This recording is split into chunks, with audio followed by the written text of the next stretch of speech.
Bishooftuun muuxannoo qophii irreecha kabajuu bara dheeraa qabdi. Sanirraan kanaaf haga danda'ame kan duraanii caalaa daran karaa adda ta'een qophoofteetti Bishooftuun. Tokkoffaallatti marii uummataati. Uummati karaa adda ta'een akka inni qophaa'udha. Uummataa kaasee haga caasaa mootummaa sadarkaa olaanaa jirutti qaamotiin nageenyaa osoo naafiin leenjiiwwan garaagaraa fudhatanii qophaa'anii jiran. Ittaansee dhaabbilee tajaajilaa keenya. Dhaabbileen tajaajilaa magaalaa Bishooftuu haaluma qabatama kanaan dura tureerra karaa fooyyee ta'een manneen siree, manneen nyaataa, manneen gurgurtaa uffata aadaa, faaya aadaa kunniin bakka tokkotti qindaa'uudhaan keessummaa isaanii keessummeessuudhaaf karaa adda ta'een qophaa'anii jiran. Gama biraatiin misooma kooriidariidha. Misoomni kooriidarii daangaan Bishooftuu akkuma jirutti ta'e keessa ishee yeroo baay'ee olaaltu Bishooftuu yeroo baay'ee irreecha dhuftee jirta jedhee yaada. Ibsaan amma argitu kan kaameraawwan, daandii namaa, daandii saayikilii, daandii konkolaataan irra deemu akkasumas hora marsee daandiin bifa haaraan ta'e hojjetame ifaawwan naannoo sanitti hojjetaman fi hawwataa akka inni ta'us irreechi dhufanii deemuu qofa osoo hin ta'in jijjiiramni hojii keessatti maaltu jira namni maal jijjiiruu danda'a isa jedhu kanas karaa hiikoo argachuu ittiin danda'uun hojiiwwan bal'aan hojjetamanii jiranii jechaadha. Kanaaf keessummaan keenya gaafa Bishooftuu dhufu Bishooftuu see duraanii sanii miti kan eeguu qabu jechaadha. Maaliif Horaar Sadee kanaan dura balballi ittiin seenan ishee baay'ee dhiphoo turte.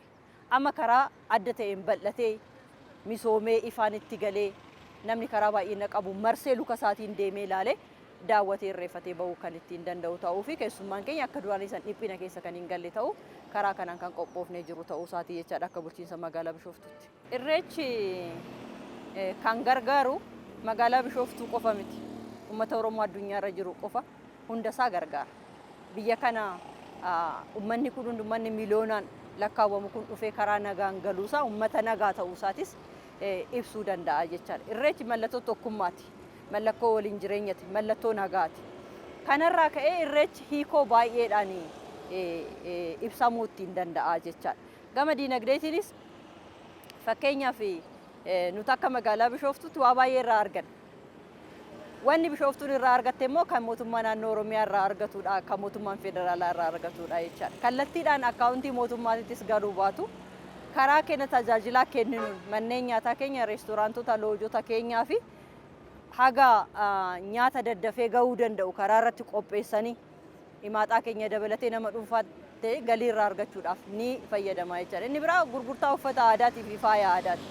Magaalli Bishooftuu tiipikaal karaa ta'een gara aadaatiitti akka inni naanna'u hojiiwwan waajjira aadaa fi turizimiitiin hojjetan akkuma jiran ta'e gurgurtaan uffata aadaa karaa adda ta'een gareedhaan uffachuu, wal fakkaatanii uffachuu, waan halluu qabeessa Oromoon baay'een isaa uffannaa isaa godina kamuu yoo ilaalte halluu qabeessa. Halluu qabeessummaan isaa karaa eegamuu ittiin danda'uun manneen uffannaa keenya akka uffata hodhanii qopheessanii keessummaa isaaniitti gurguratan. Inni biraa faajjii tokkummaa uummata Oromooti. Alaabaa uummata Oromoo namni hundi qabachuu qaba. Maaliif alaabaa uummanni Oromoo bara dheeraadhaaf abbaan faajjii jira sirna gadaa keessatti abbaan alaabaa jira jechaadha. Abbaan faajjii kun gaafa gadaa walirraa fuudhiinsa faajjii isaa dhaaba. Faajjiin kun an jijjiiramu. Bara baraan waan jijjiiramuu miti jechaadha. Faajjii kanas qabachuu akka isaan danda'a. Maaliif mallattoo tokkummaa uummattootaa wajjiniin kan walitti nu hidhuudhaa fi mallattoo tokkummaa uummata Oromoo waan ta'eef kunis diinagdeedha jechaadha. Gurgurtaa keessa jira waan ta'eef. Kanaaf bifa adda ta'een hojiiwwan bal'aan hojjetamaa jirani.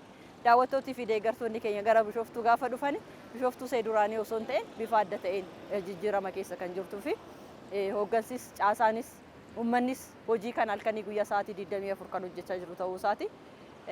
Haaluma kana ibsuun barbaada. Akka magaalaa Bishooftuutti muuxannoo kanaan dura qaban kan qabu waan qaban itti gurguratanii kan dhabe bishaanis ta'u qicanii fi kan karaa wallaalee moo karaatti argisiisanii hojii amala keessummaa haati gaariin ijoollee isheettiin keessummeessitu akka agarsiisan uummata magaalaa Bishooftuudhaaf dhaamsan dabarsa.